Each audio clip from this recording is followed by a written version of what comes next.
For the second time in this arc, Kenpachi gets knocked out for someone else to step in and take care of the enemy.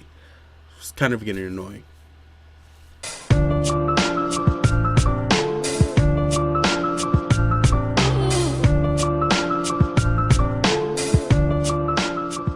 How's it going, YouTube? I am Beautiful Assassin. Today we're talking about Bleach Chapter 636, Sensitive Monster.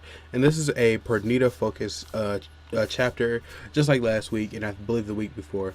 And Kenpachi gets knocked out early in the fight or whatever, leaving it to Miyuri and possibly Yumachika and Ikaku and maybe Nemu to fight this monster thing or whatever Pernida is. But let's jump right in and talk about it. Alright, so what this chapter is pretty much setting up is Miyuri fucking around with Pernida and finding out what his ability is, and that's where we get this chapter, which is really cool. We find out how, I guess the bare basics of what is Pernida's power and how does it work, which is pretty much Pernida uses he uses his nerves, we're just gonna call it it for now, to inject in, like, with you coming within a range. So I'm guessing within like 5-10 feet. So if you come within that 5-10 foot range, it can use its nerves to inject that's my phone, to inject inside your body, right? Thus causing your body to move in such a ways, compelling you compelling you to move in such a way.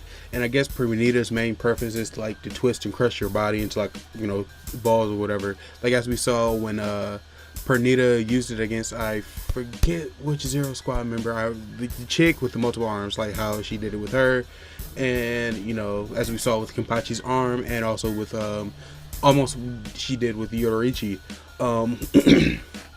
Also, it seems like once you get infected, no matter how far away you move, I guess as long as you're within Pernida's sight, the nerves will begin to spread throughout your body, and then it'll fully take over, crush you, and kill you.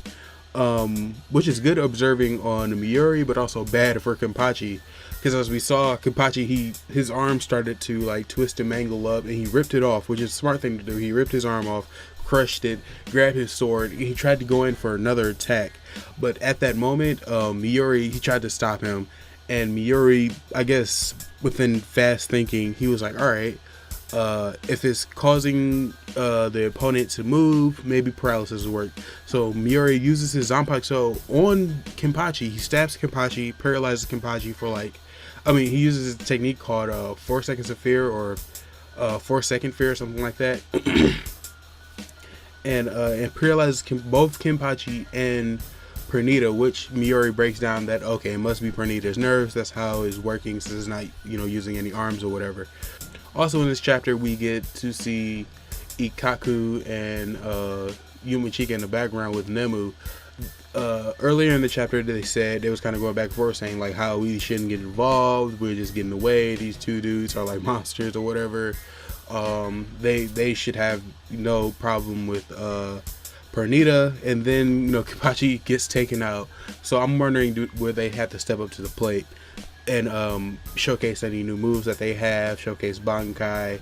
It would really be, I like Ikaku's Bankai, where he has, like, the dragon thing and the 4 blades. I really want to see that again. I really want to see if he mastered it, or has he learned any new moves with it or whatever. That'd be really cool, because we only saw it once during the during the whole Espada situation. I want to see it showcased again. Miyuri brings up a good point about Pernida's ability, which Pernida's ability, I guess, it exposes Pernida's nerves so it can act outside of his own body, because as we saw, Pernida's nerves went to go attack Miyuri, and Miyuri uses liquid or whatever and threw it on the nerves, and it affected Pernida's body in a very negative way. Like, you start seeing, like, pain, I guess, because we can't see her face, and, like, it started reacting and, like, started bubbling up on the inside of that cloak. So I guess having exposed nerves, as if any of you have any, like, background in biology or whatever, exposed nerves really fucking hurt when they're bothered or moved or touched or whatever. So with those nerves exposed, Pernida's pain level is higher than, I guess, anyone else being, like, cut or whatever, because a raw nerve is a raw fucking nerve. Another thing that Miyuri brought up, I believe this was in the Manga Panda translation, whereas Miyuri brought up that different creatures can use reishi as well, kind of like Kumamura can use reishi. So is Miori hinting at the fact that Pernida isn't a human or human-like, like, you know, like how Shinigami are kind of human and the Espada are kind of human looking or whatever. So is Pernida like another creature, kind of like Kumamura? Kumamura isn't necessarily like a human. He's like a beast animal from like a beast dimension that came over and studied under the teachings of Shinigami and became a captain. So is Pernida something like a similar situation with that, like a creature from like another dimension or within the world of the Shinigami, wherever country they're from, and it came in and it studied under Quincy's, and you know, Juha found out like, oh, this creature can use reishi similar to how we can. I'm going to bring it into our ranks. I'm going to give it a letter, and it's going to be part of my elite squadron or whatever. That'd be really interesting to see. I hope Pernida actually gets to talk. I believe BG9 also got to talk too. I'll also like to, you know, if they do go into backstories, I would like to find out what BG9 is.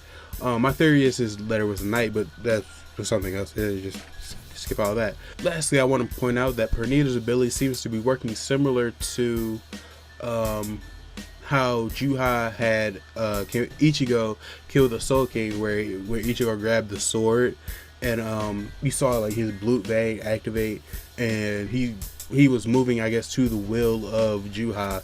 So it looks like Pernida's ability works on a lower level, because with Juha it seemed like through a physical, like, you know, through just any object, like he might pick up like let's say like this lighter, right? Like, okay, I put my blue vein in this, I put it down, someone touches it, they're under my control, whereas Pernida has to do it through its body or whatever, and with you coming within that range. I would like to see Pernida activate like a Volt standing, and where we see like maybe new abilities with this compulsory ability, that's the nerves. Do they do something else at that point? Do they like if you get hit with these nerves while Pernida's in Volt standing, is your body paralyzed where you got hit, or is it slow paralysis where it starts to spread across your body and then Pernida kills you that way?